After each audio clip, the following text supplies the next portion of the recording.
Some storms bring more than rain. They bring reckoning. In the fading light of a Wisconsin autumn, the clouds gather over fields that have witnessed 3 generations of sacrifice. A farmer stands alone, watching 40 years of sweat and calluses dissolve into foreclosure notices and broken promises. At 62, he has nothing left to lose. But the downpour that threatens his harvest brings something unexpected. Tires screeching against wet asphalt, a sedan plunging into rising waters, and a woman with secrets worth killing for. They come for her in black SUVs, men with cold eyes and government lies. They don't know that before he worked this land. He hunted men in jungles half a world away. Before he was forgotten, he was feared. 2 strangers from different worlds, brought together by a storm that washes away pretense. She carries evidence that could topple an empire. He carries memories of a time when right and wrong weren't just words in a foreclosure letter. Sometimes salvation wears mud-caked boots. Sometimes justice needs calloused hands to deliver it. The rain fell in angry sheets across the Wisconsin countryside, turning the already softened autumn earth into a treacherous quagmire. Jack Thornton stood at the edge of his cornfield, shoulders hunched against the downpour, watching 40 years of work slowly drowning before his eyes. At 62, the lines on his weathered face had deepened considerably in recent months, each one a testament to another sleepless night spent poring over financial statements that refused to balance. The corn stalks bent in submission to the wind, their golden tassels heavy with moisture. He'd delayed the harvest by 3 days, hoping for better weather, a decision that might now cost him dearly. The foreclosure notice from Heartland Regional Bank had arrived just yesterday, its clinical language outlining how 4 generations of Thornton family history could be erased with a stroke of a banker's pen. "God damn corporate vultures," he muttered, tasting the bitterness of the words as they left his mouth. The letter from Eastern AgriCorp sat in his kitchen, their latest generous offer to buy Sunset Ridge Farm marked with yesterday's date. $450,000 in debt had a way of making even insulting offers seem tempting. 3 generations of Thorntons had worked this land, and now he might be the one to lose it all. His father's voice echoed in his memory. "Land is the only thing they ain't making more of, son. You hold on to it, no matter what." Easy advice from a man who'd farmed in better times, before the agricultural conglomerates had squeezed small farmers to the breaking point, before climate change had made the weather as unpredictable as the markets. Lightning split the darkening sky, followed almost immediately by a crack of thunder that seemed to shake the very ground beneath his boots. The storm was directly overhead now. Time to head back. His old border collie, Scout, pressed against his leg, equally eager to escape the worsening tempest. "All right, old boy, let's go." Jack turned toward the farmhouse when a sound cut through the drumming rain, the unmistakable screech of tires on wet asphalt, followed by the sickening crunch of metal. His head snapped toward the county road that bordered his eastern property. Through the curtain of rain, he could make out headlights veering wildly.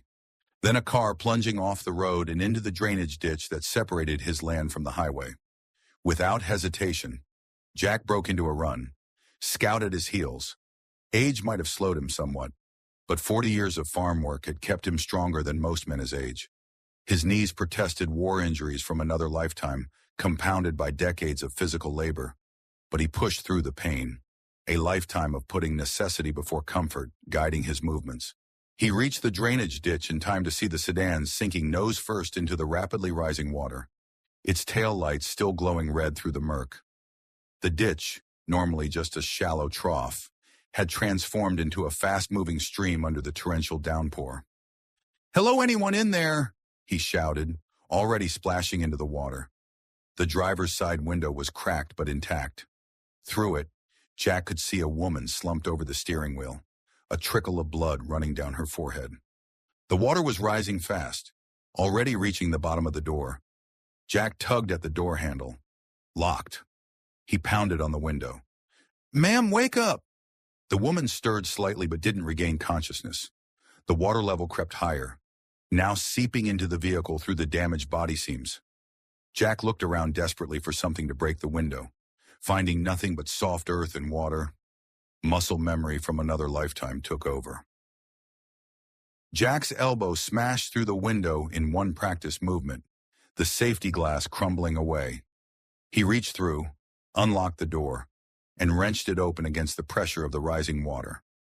The woman was perhaps in her mid-50s, her silver-streaked dark hair plastered against her pale face. She wore expensive clothes, tailored pants, a cashmere sweater, both now soaked and muddied. A delicate gold necklace with a small pendant, shaped like a theatrical mask, glinted at her throat. A detail that might have given Jack a clue to her identity had he been paying attention to such things. Jack unfastened her seatbelt and carefully pulled her from the vehicle, noting with professional detachment that she was lighter than expected, almost fragile in his arms. As he carried her up the slippery embankment, the beam of approaching headlights cut through the rain. Two black SUVs pulled to a stop on the shoulder of the road, their engines idling ominously. Something about their deliberate positioning sent a warning signal to instincts Jack hadn't needed in decades. He paused, the unconscious woman cradled against his chest, and watched as four men emerged from the vehicles. They wore dark raincoats over what looked like tactical gear, moving with the coordinated precision that Jack recognized all too well. Not good Samaritans coming to help. Then, "Sir," one of them called out, his voice carrying an artificial politeness that did nothing to mask the command underneath. "We'll take it from here. That woman is wanted for questioning." Jack adjusted his stance slightly, balancing the woman's weight while freeing up his right side.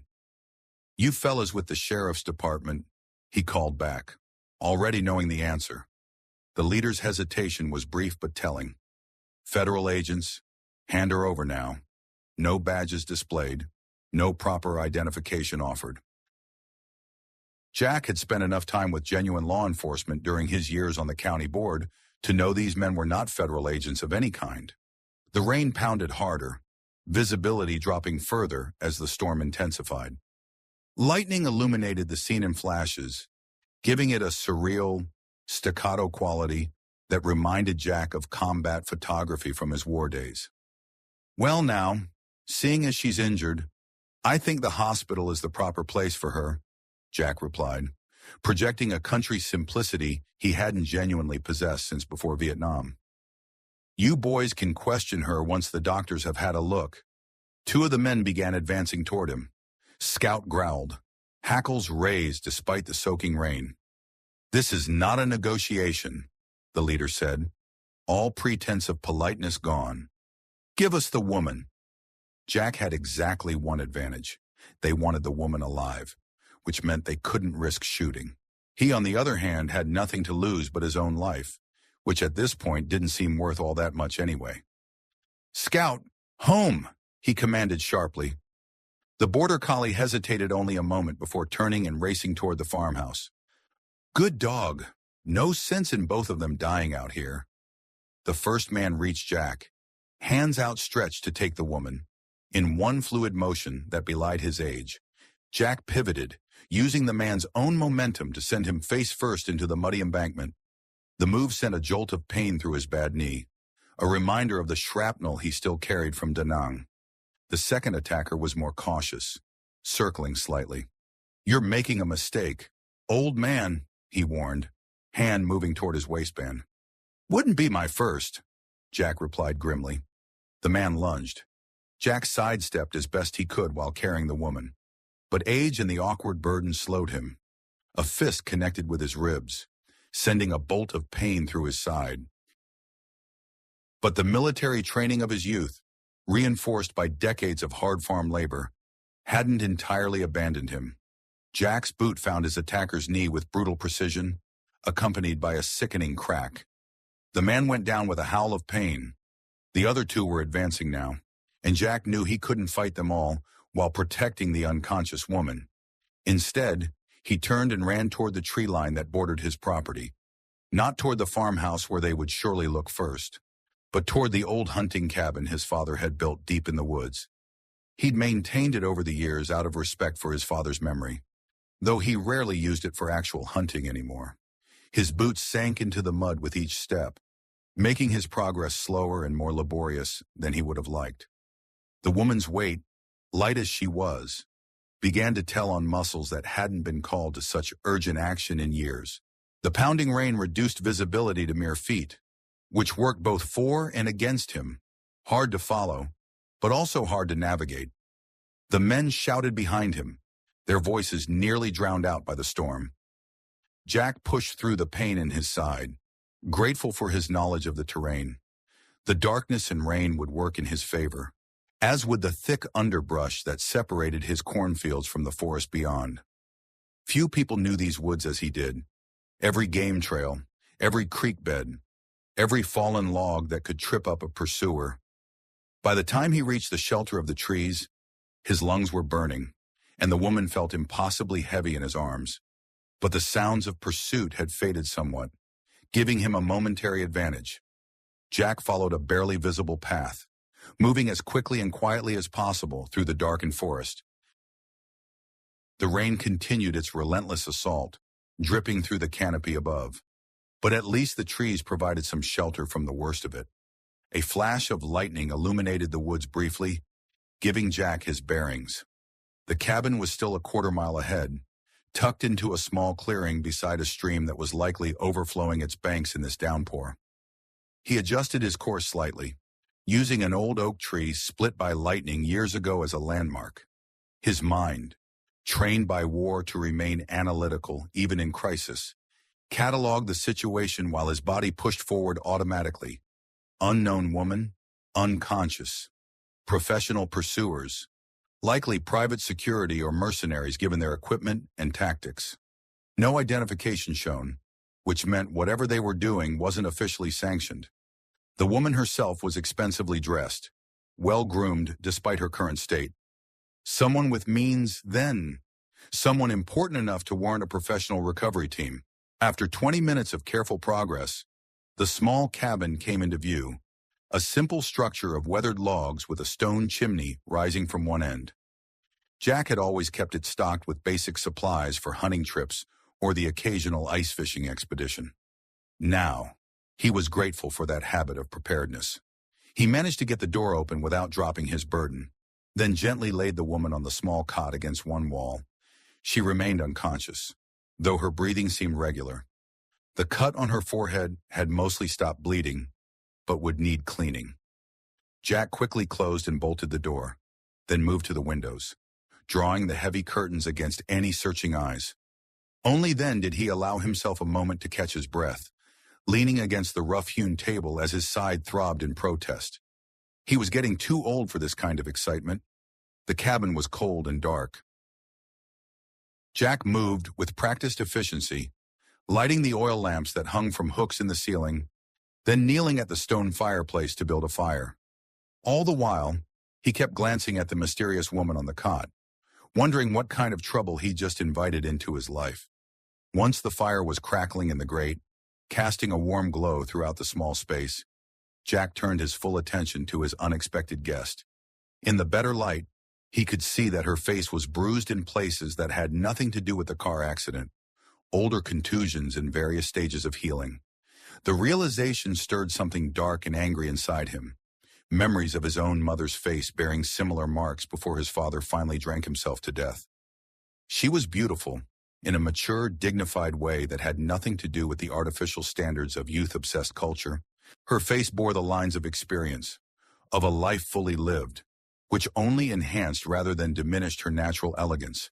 Even unconscious and bedraggled, there was something compelling about her presence that filled the small cabin. Jack found the first aid kit he kept stocked and began gently cleaning the cut on her forehead.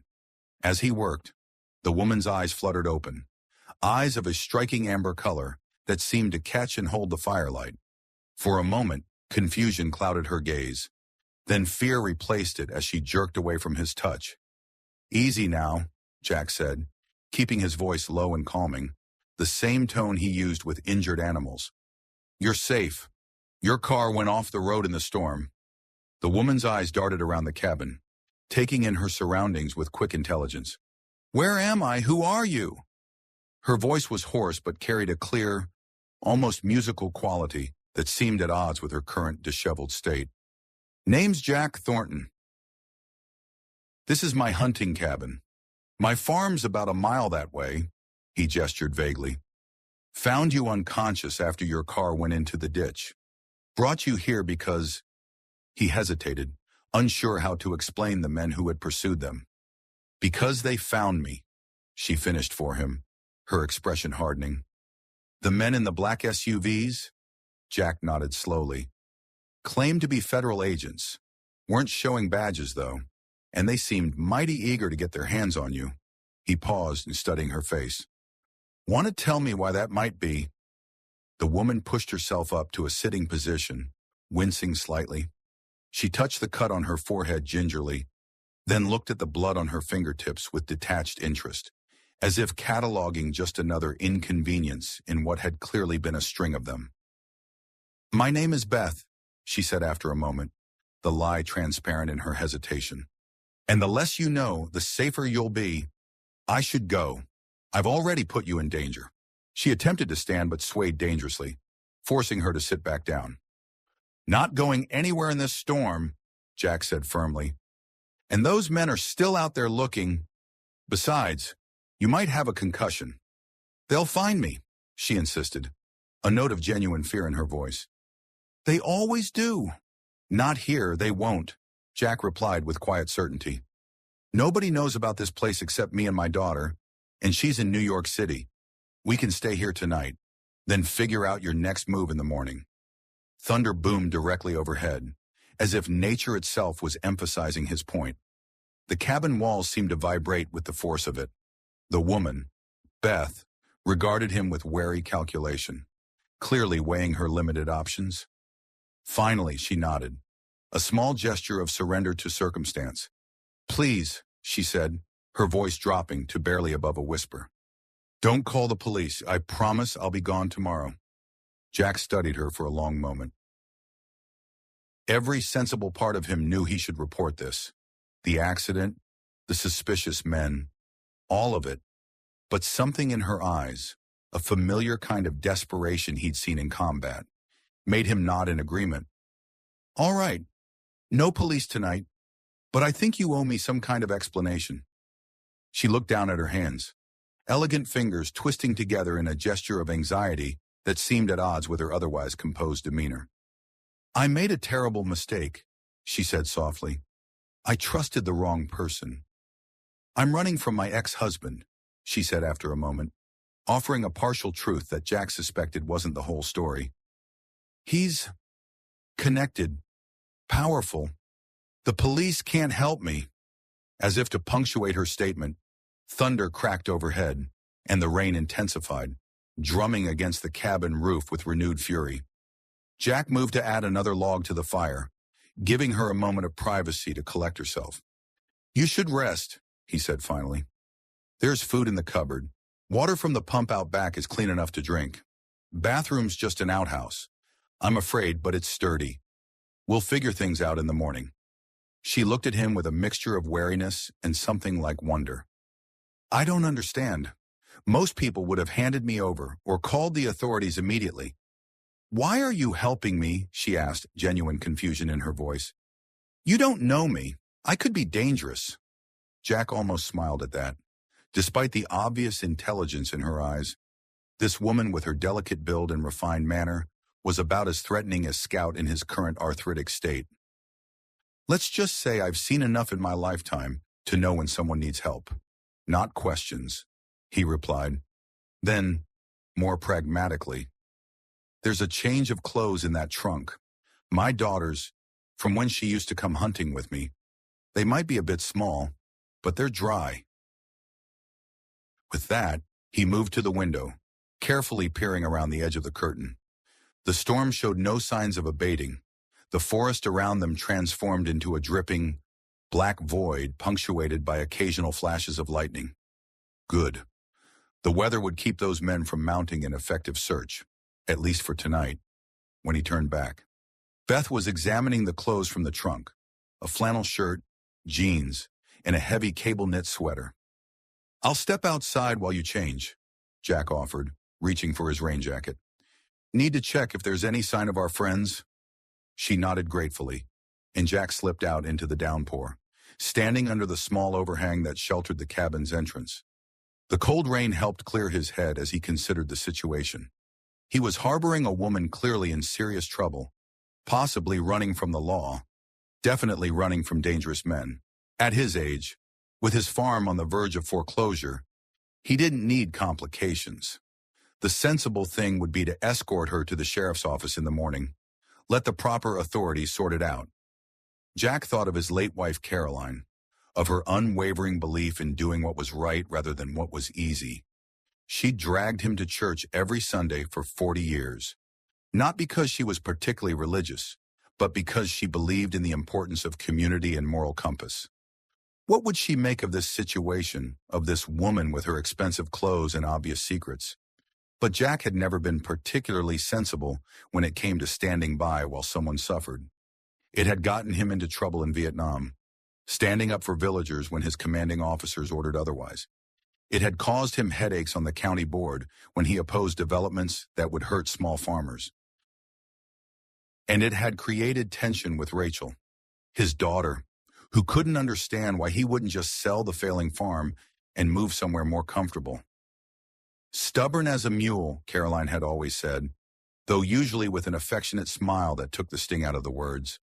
Jack supposed she'd been right about that. At least. A soft knock on the door indicated that Beth had finished changing. Jack stepped back inside, shaking water from his jacket. She stood by the fire, Rachel's old clothes hanging somewhat loosely on her frame.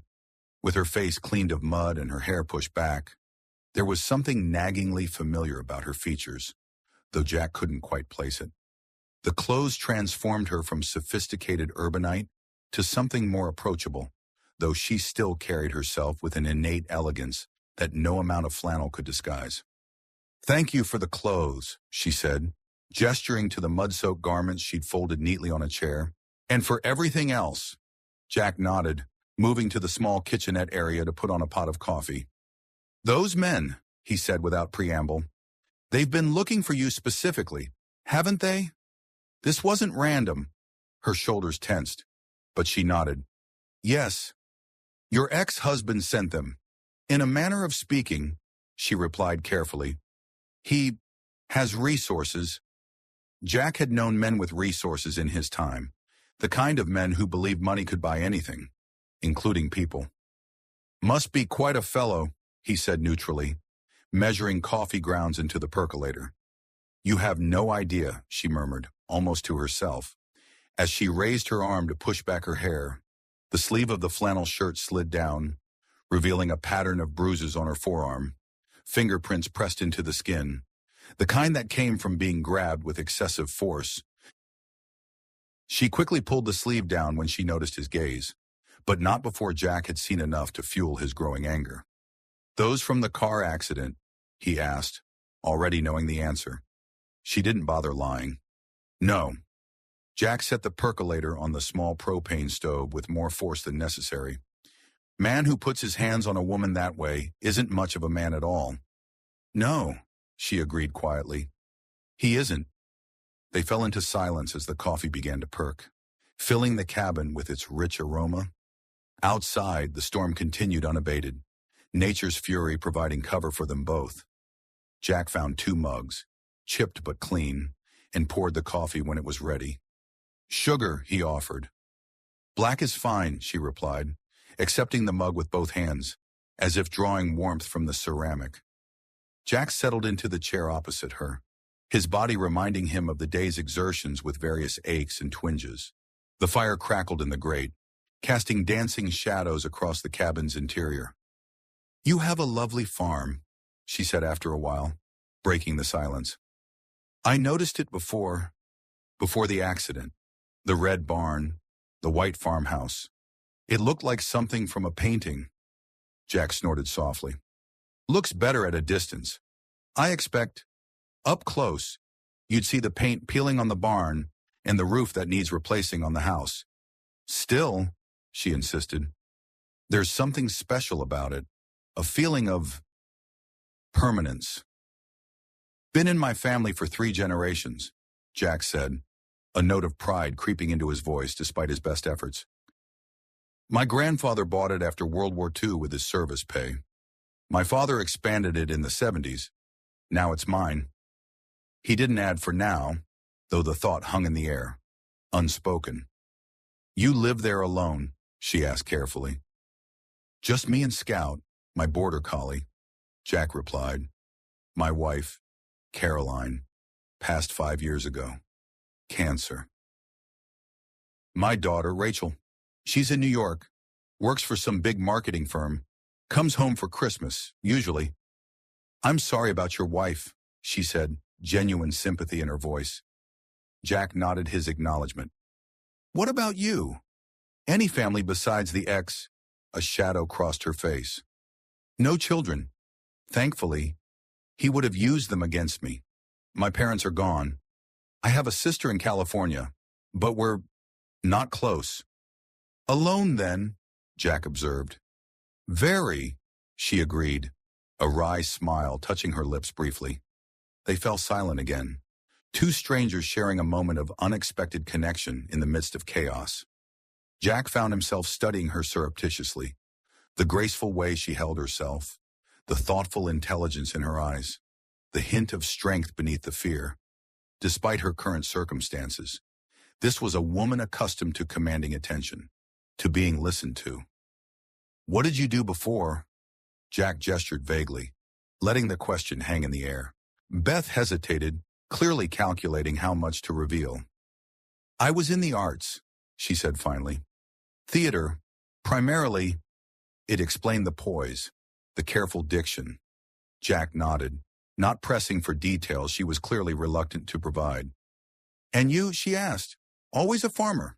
No, Jack replied, surprising himself with his willingness to share. Spent 3 years in Vietnam first, Marine Corps, came home with a Purple Heart and enough nightmares to last a lifetime. Her expression softened with understanding. That explains a few things.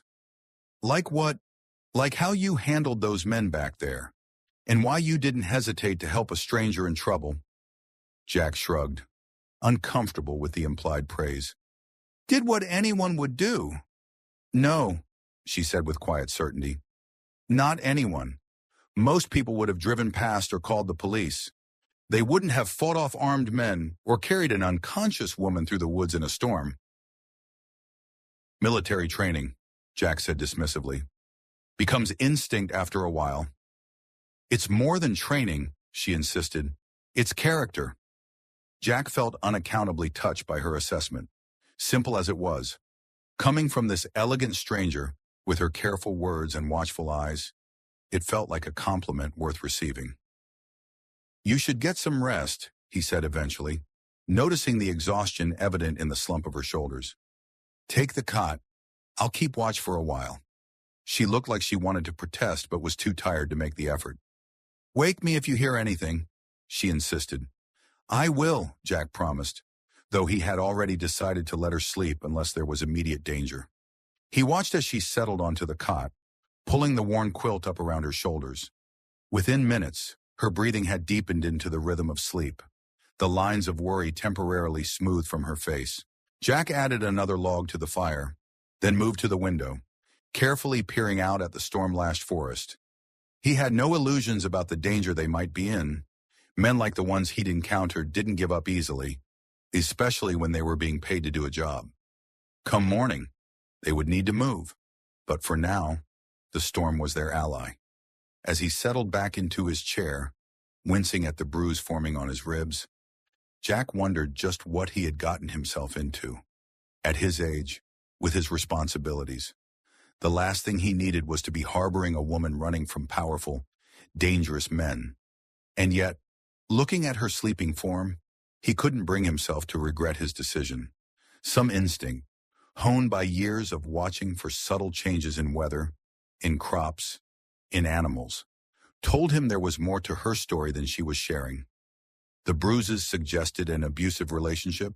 Certainly, but the resources being deployed to find her spoke of something bigger. Those men weren't just hired muscle sent to bring back a wayward wife. They were professionals, almost paramilitary in their approach. Jack sipped his cooling coffee, gazing into the fire as the rain drummed a steady rhythm on the cabin roof. Whatever trouble Beth was in, he was now involved, for better or worse, and Jack Thornton had never been one to start something he wasn't willing to finish. The storm eventually lulled him into a light doze, years of military training allowing him to rest while remaining partially alert. It was a skill that had served him well in Vietnam and later during long nights of calving season, or when machinery needed round-the-clock monitoring during harvest. He woke fully at first light, his body protesting the night spent in the hard wooden chair. The rain had finally stopped, though water still dripped steadily from the trees surrounding the cabin. Jack stood carefully, stretching to ease the stiffness in his back and shoulders. Beth was still asleep, curled beneath the quilt, her face peaceful in repose. In the gentle morning light filtering through the curtains, the resemblance finally clicked into place. He knew why she looked familiar, though he still couldn't quite believe it. If he was right, the woman sleeping on his cot wasn't just anyone. She was Eleanor Carson, the acclaimed actress whose performance in Autumn's End had moved Caroline to tears. His late wife had been a devoted fan, following Carson's career from her early stage work through her Oscar win 5 years ago. Jack himself wasn't much for movies, but he'd accompanied Caroline to see several of Carson's films over the years, if only to share in his wife's enthusiasm. Carson had been nominated for another Academy Award just last year, he recalled, for a film about a Supreme Court justice. Caroline would have loved it, had she lived to see it. She'd always appreciated films that showcased women of substance and intelligence, not just youth and beauty, but what would a Hollywood star be doing in rural Wisconsin, running from mysterious men and claiming to be fleeing an abusive ex-husband? The tabloids Caroline occasionally indulged in had often featured stories about Carson's marriage to producer William Hayes, presenting them as Hollywood royalty. Jack had never paid much attention to such gossip, but he didn't recall any public scandals or divorce announcements. Then again, the lives of the famous were often carefully curated for public consumption, the messy realities hidden behind publicists' statements and carefully staged photo opportunities. Jack moved quietly to the kitchenette, intent on making coffee before his guest awoke. Whatever her real identity, she was clearly in genuine danger. That much had been evident in the cold efficiency of her pursuers. As he was measuring coffee grounds, a sound from outside made him freeze. The soft crunch of footsteps on wet leaves, moving slowly but deliberately toward the cabin. Jack set down the coffee canister and moved silently to the window, carefully peering around the edge of the curtain. A man in a dark jacket was making his way through the trees, a handheld radio visible at his belt. He moved with the deliberate caution of a professional, scanning his surroundings methodically as he advanced. One of the men from the previous night? No doubt. Jack's mind raced, calculating options. The cabin had only one door, but there was a small window in the back that could serve as an emergency exit if necessary. The man outside was alone, at least from what Jack could see, which suggested they had split up to search the area. Silently, Jack moved to the cot and gently shook Beth awake, pressing a finger to his lips in warning when her eyes opened. She understood immediately, rising without a sound, her expression tense but composed. "One of them?" Jack whispered, barely audible. "Outside. Get ready to move if needed." She nodded, quickly pulling on the boots he'd provided and tying her hair back. Jack was impressed by her calm efficiency. No panic, no questions, just immediate preparation. If she was indeed Eleanor Carson, she was proving to be far more capable in a crisis than one might expect from a Hollywood actress. Jack moved to the trunk where he kept emergency supplies and retrieved an old hunting knife, sliding it into his belt at the small of his back. He hadn't owned a gun since returning from Vietnam, a personal choice he was now somewhat regretting. The footsteps outside grew closer, then paused. Jack motioned for Beth to move away from the windows, positioning her behind him as he took up a stance near the door, ready to act if their visitor decided to enter. Long seconds ticked by. Then, the radio at the man's belt crackled to life, the sound clearly audible through the cabin's thin walls. "Sector 4 clear," a voice reported. "Moving to Grid 5. Their visitor raised his radio. Copy that. Nothing at the farmhouse or barn. Continuing sweep of the wooded area. His voice was the same clinical, professional tone Jack remembered from the previous night. The footsteps resumed, but to Jack's relief, they began moving away from the cabin, continuing deeper into the forest. He waited until the sound had faded completely before allowing himself to relax slightly. They're searching the entire property, he said quietly. Found the farmhouse already. I need to go, she insisted, her voice tight with tension. Now, while they're spread out searching, Jack shook his head. That's exactly what they're hoping for. Better to wait until they've cleared this area and moved on. She paced the small confines of the cabin like a caged animal. I can't stay here. I'm putting you in danger. These men, they won't hesitate to hurt you if they think you're helping me. I'm already helping you, Jack pointed out.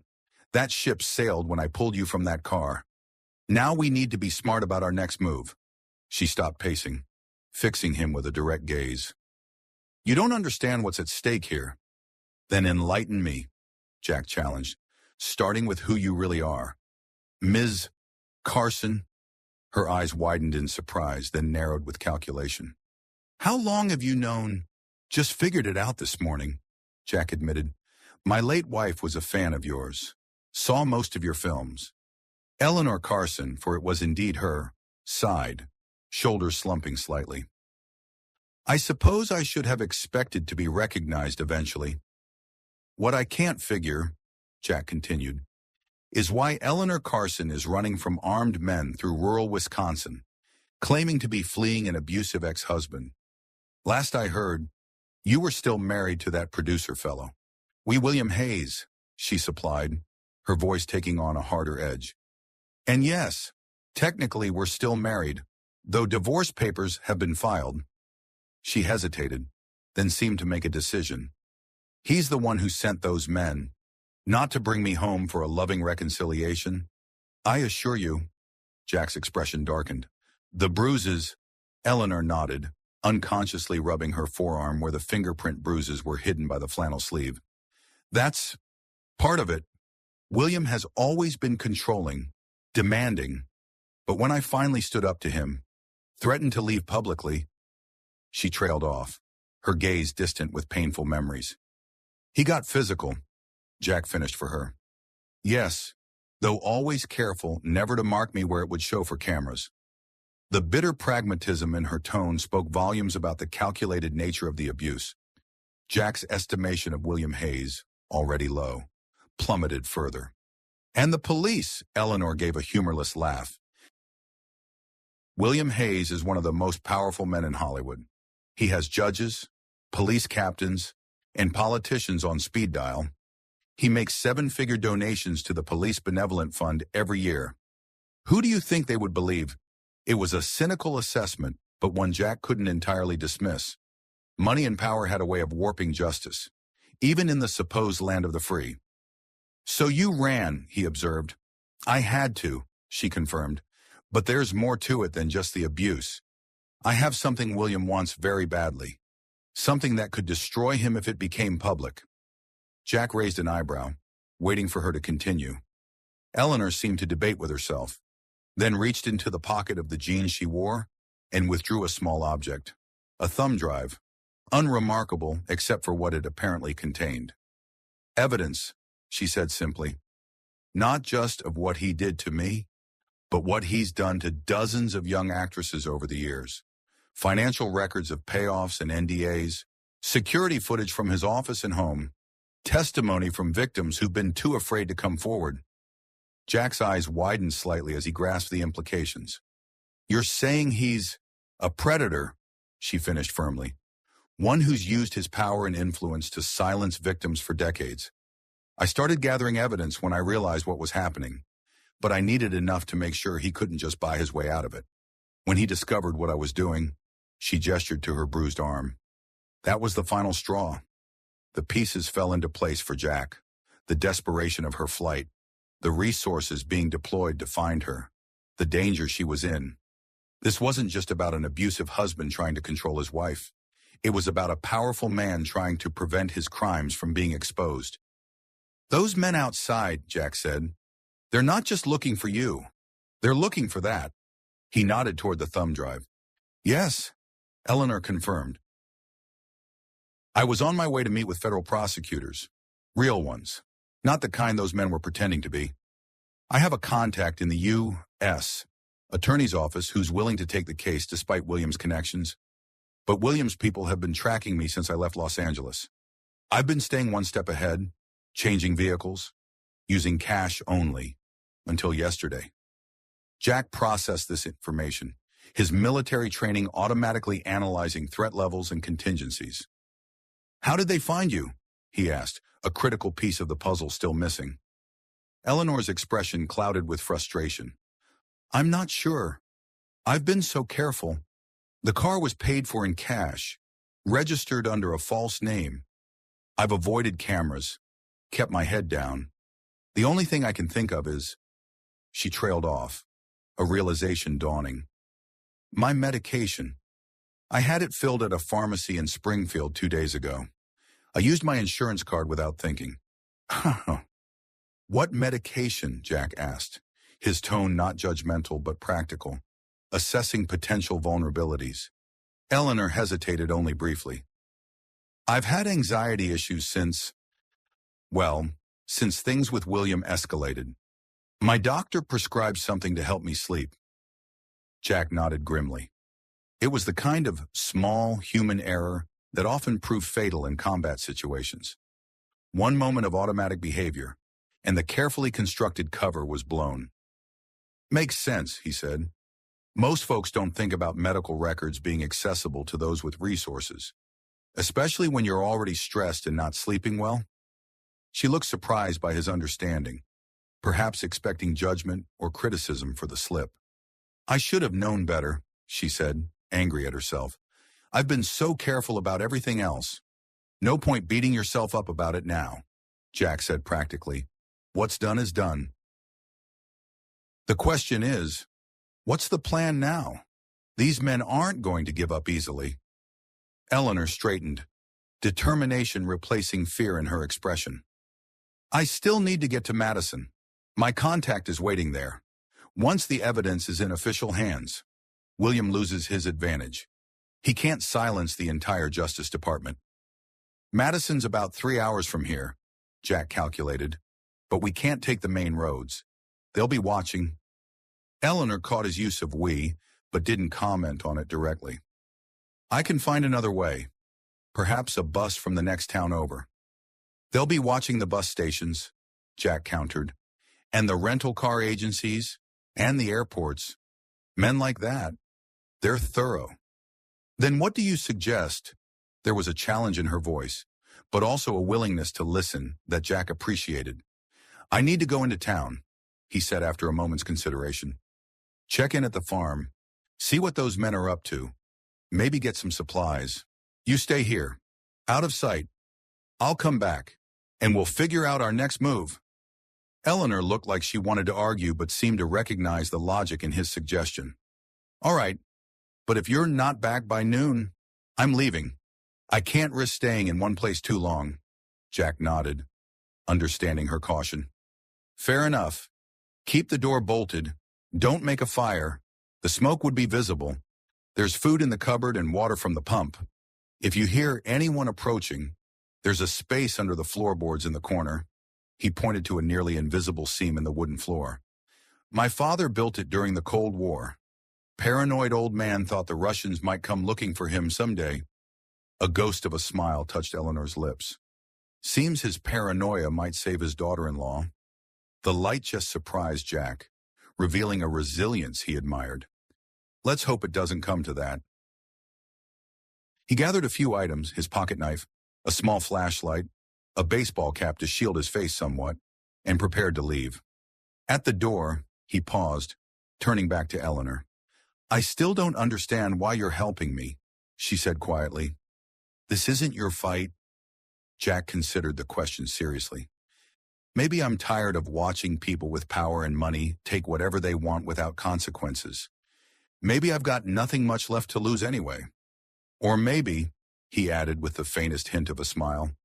I just can't stand the thought of Caroline looking down from wherever she is and seeing me turn away someone she admired. Eleanor's expression softened. She sounds like she was a remarkable woman. She was, Jack agreed simply.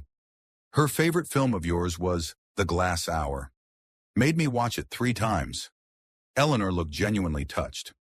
That was my first major role. It wasn't a commercial success, but it's still the work I'm most proud of. She said it had heart, Jack recalled. Said you played the part like you understood what it meant to lose everything and keep going anyway. At the time, it was just acting, Eleanor said softly. Life has a way of catching up to art. It seems. The moment stretched between them, an unexpected connection in the midst of crisis. Noon, Jack finally said, more briskly. If I'm not back, don't wait. With that, he slipped out of the cabin and into the dripping forest, moving with the careful silence that had once been second nature during jungle patrols half a lifetime ago. The storm had passed, leaving behind a world washed clean, the morning sun beginning to break through in dappled patches between the trees. Jack took a circuitous route, avoiding the most direct path back to the farmhouse in case Hayes's men were still searching the woods. His mind worked through the implications of what Eleanor had told him, anger building slowly as he considered the abuse she and others had suffered at William Hayes's hands. Jack had never been much for celebrity news or Hollywood gossip, but even he knew Hayes was one of the industry's most powerful figures, a producer and studio executive whose films regularly won awards and generated hundreds of millions in revenue. The kind of man accustomed to getting his way, to being untouchable. As he neared the edge of the woods, Jack slowed his pace, scanning the open ground between the tree line and his farmhouse.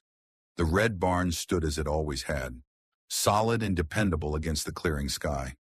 The white farmhouse, its paint indeed peeling in places, looked peaceful enough.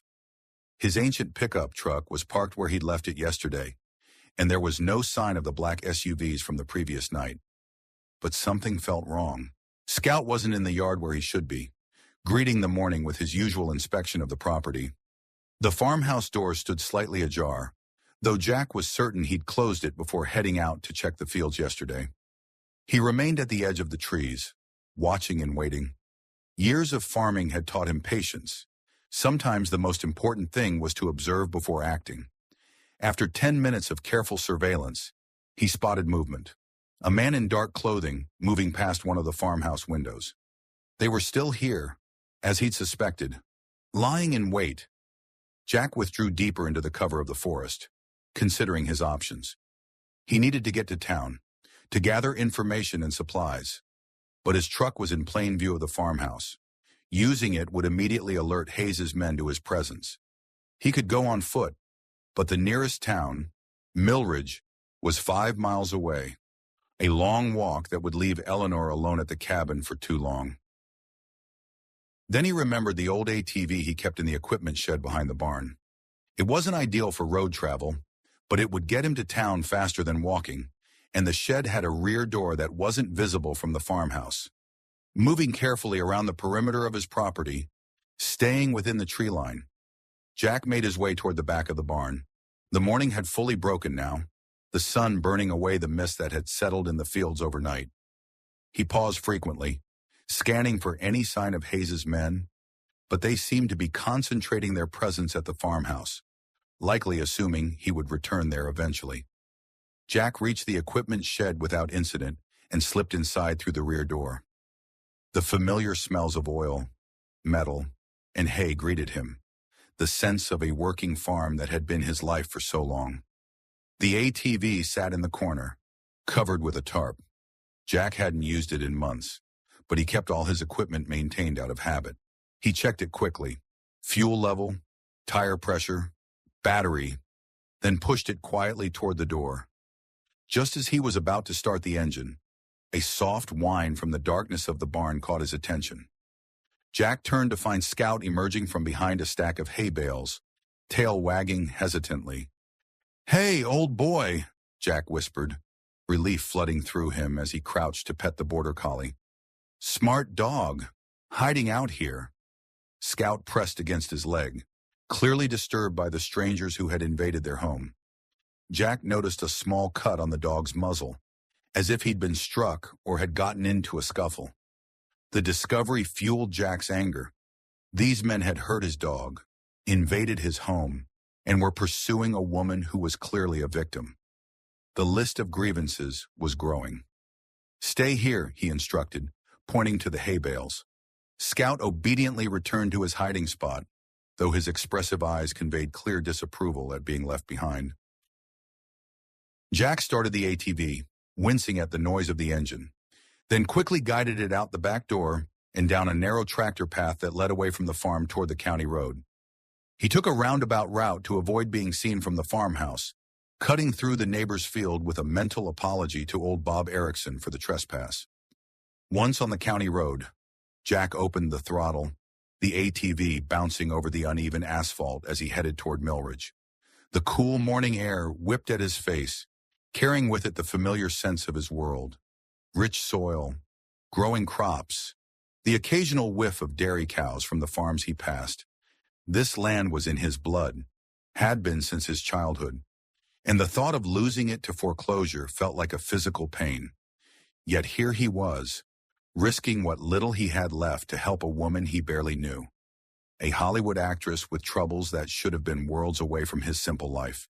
Jack couldn't help but wonder what Caroline would make of his current situation. She'd probably call him a fool, but she'd say it with that fond smile that had always made everything worthwhile. The morning sun climbed higher as he drove, promising a beautiful autumn day after the violence of yesterday's storm.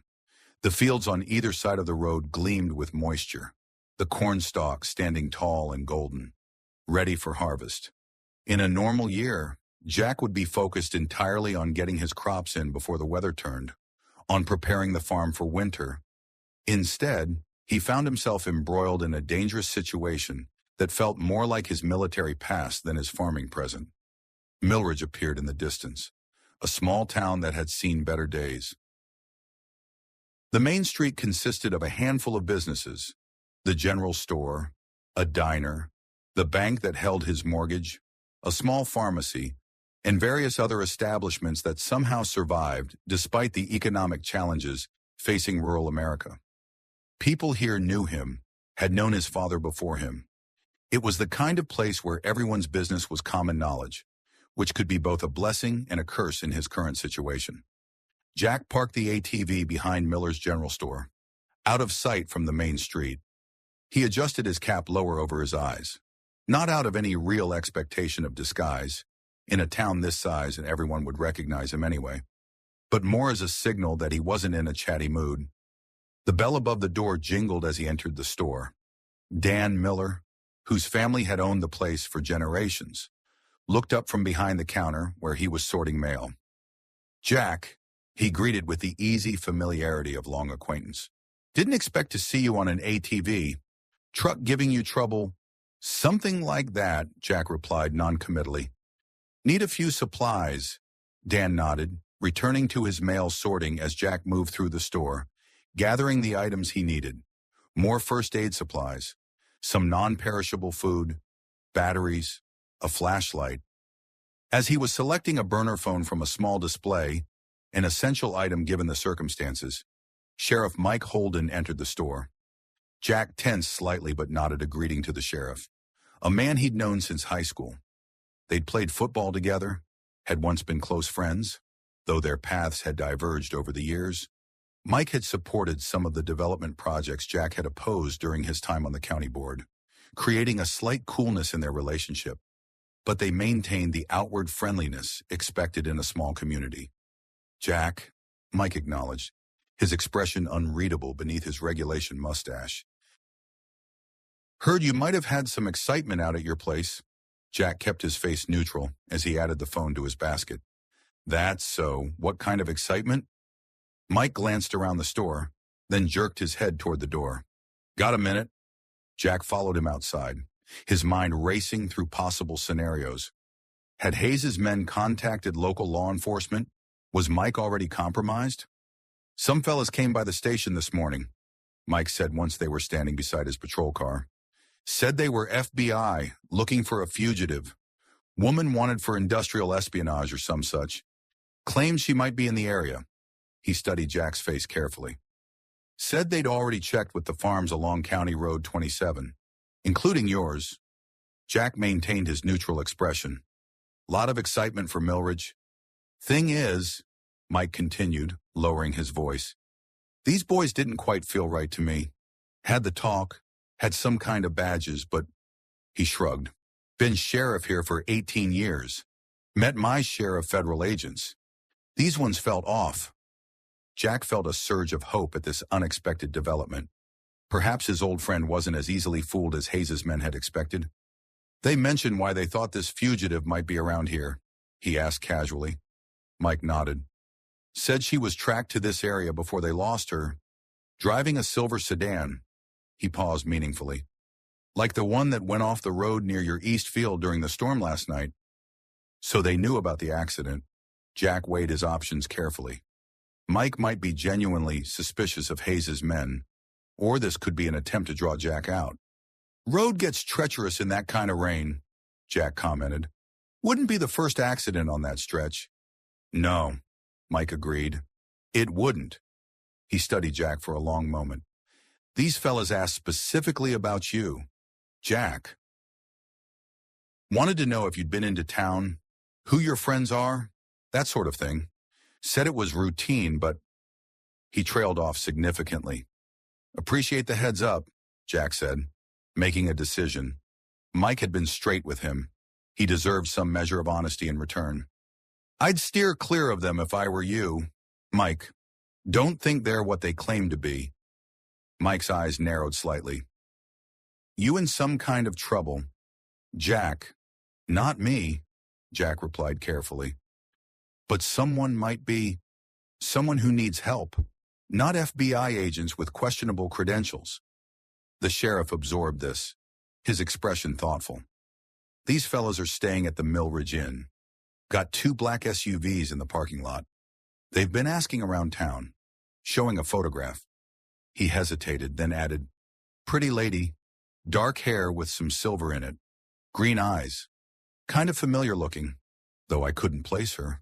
Jack kept his expression neutral, though his heart rate increased. They had photos of Eleanor, and they were canvassing the town. Time was running short. Thanks for the information, he said, genuinely grateful for his old friend's discretion. Mike nodded, then lowered his voice further. Jack, if you're mixed up in something, I should know about it. Officially. Better you don't, Jack replied honestly. For now, anyway. But I promise you, Mike, I'm on the right side of this one. The sheriff studied him for a long moment, then sighed. Always were a stubborn son of a bitch. He glanced around to ensure they weren't being overheard. Those fellas asked about that old hunting cabin of yours. I told them I didn't know of any cabin on your property. The implication was clear. Mike was giving him a warning and, in his own way, offering help. Jack felt a surge of gratitude for small-town loyalties that still counted for something. Appreciate that, he said simply. Mike leaned closer, his voice dropping further. Listen, Jack. I've been sheriff here long enough to know when something stinks. These men may have badges, but they're not following any protocol I've ever seen. They've got no warrants, no official documentation beyond some flimsy ID cards. And they're asking a lot of questions about a certain Hollywood actress who's supposedly gone missing. Jack's pulse quickened. Is that so? Yeah. Now, I'm not saying you know anything about Eleanor Carson disappearing from her latest film set, or why she might be in Wisconsin instead of on location in Toronto. But if you did, Mike let the sentence hang meaningfully. I'd be careful, Jack finished for him. Damn right you would. Because men like that, with resources like that, they don't play by the rules. Mike straightened up, resuming his official demeanor. You be careful, Jack, and whatever's going on, try to keep it out of my jurisdiction. Don't put me in a position where I have to choose between our history and my badge. Understood, Jack agreed. With a final nod, Mike returned to his patrol car and drove away, leaving Jack with mixed feelings of relief and increased urgency. He quickly finished his shopping, adding a few additional items that might prove useful given the new information. As he was paying, Dan Miller leaned across the counter. "Those government fellas been asking about you," he said in a low voice, showing a picture of some woman, "seemed mighty interested in your comings and goings." News traveled fast in Millridge, as always. "That right," Jack replied noncommittally. Dan nodded, bagging Jack's purchases. "Told him you keep to yourself mostly, especially since Caroline passed. Didn't mention Rachel was coming to visit. Figured that wasn't their business." Jack froze in the act of counting out cash. "Rachel's coming to visit." Dan looked surprised. "That's what she said when she called yesterday. Asked if we still carried those almond cookies she likes. Said she'd be in town today or tomorrow. Thought you knew?" Jack's mind raced. Rachel hadn't mentioned any plans to visit when they'd spoken last week. She rarely came home these days, claiming her job kept her too busy. And now, with Hayes's men searching for Eleanor and watching his farm, his daughter was walking into potential danger. "Thanks, Dan," he said, collecting his bags. "Appreciate the heads up." Outside, Jack stowed his purchases in the small storage compartment of the ATV, his thoughts churning. He needed to warn Rachel, tell her to postpone her visit, but he couldn't risk using his regular phone. Hayes's men might already be monitoring it. The burner phone would work, but not until he activated it away from town, where he wouldn't be observed. As he was about to start the ATV, a silver luxury car pulled into the parking space nearby, a stark contrast to the practical trucks and sedans that typically populated Millridge. The driver's door opened, and a man in an expensive suit emerged, his posture radiating confident authority. Jack instinctively stepped back, positioning himself partly behind the ATV, his hand moving to the pocket knife in his jacket. Something about the man's bearing set off warning bells. This wasn't just some lost city tourist or traveling salesman. The newcomer was perhaps in his early 60s, with silver hair expertly cut and styled, his suit clearly tailored to his trim frame. He moved with the easy confidence of someone accustomed to being in charge, to having his orders followed without question. His face, while handsome in a conventional way, held a coldness in the eyes that Jack recognized from his military days. The look of someone who viewed others as objects rather than people. The man surveyed the street with the calculated assessment of someone used to evaluating new territory. His gaze briefly passed over Jack without lingering, dismissing him as just another local. That suited Jack fine. Being underestimated had its advantages. The suited man entered the diner across the street, but Jack remained tense. Another player in this dangerous game had just arrived in Millridge, and Jack doubted it was a coincidence. He needed to get back to Eleanor, warn her about the new developments, and somehow contact Rachel before she arrived at a farm currently under surveillance by dangerous men. As he started the ATV, Jack noticed a younger man exit the diner and speak briefly into a cell phone while looking in the direction the silver car had gone. A lookout, possibly. The situation was escalating, with more of Hayes's people arriving in Millridge. They were closing the net, and time was running short. With a sense of growing urgency, Jack headed out of town, taking a different route than the one he'd used to arrive. The morning had advanced toward noon, the sun now high in a sky washed clean by yesterday's storm. Under different circumstances, it would have been a perfect day for field work, for the honest labor that had defined his life.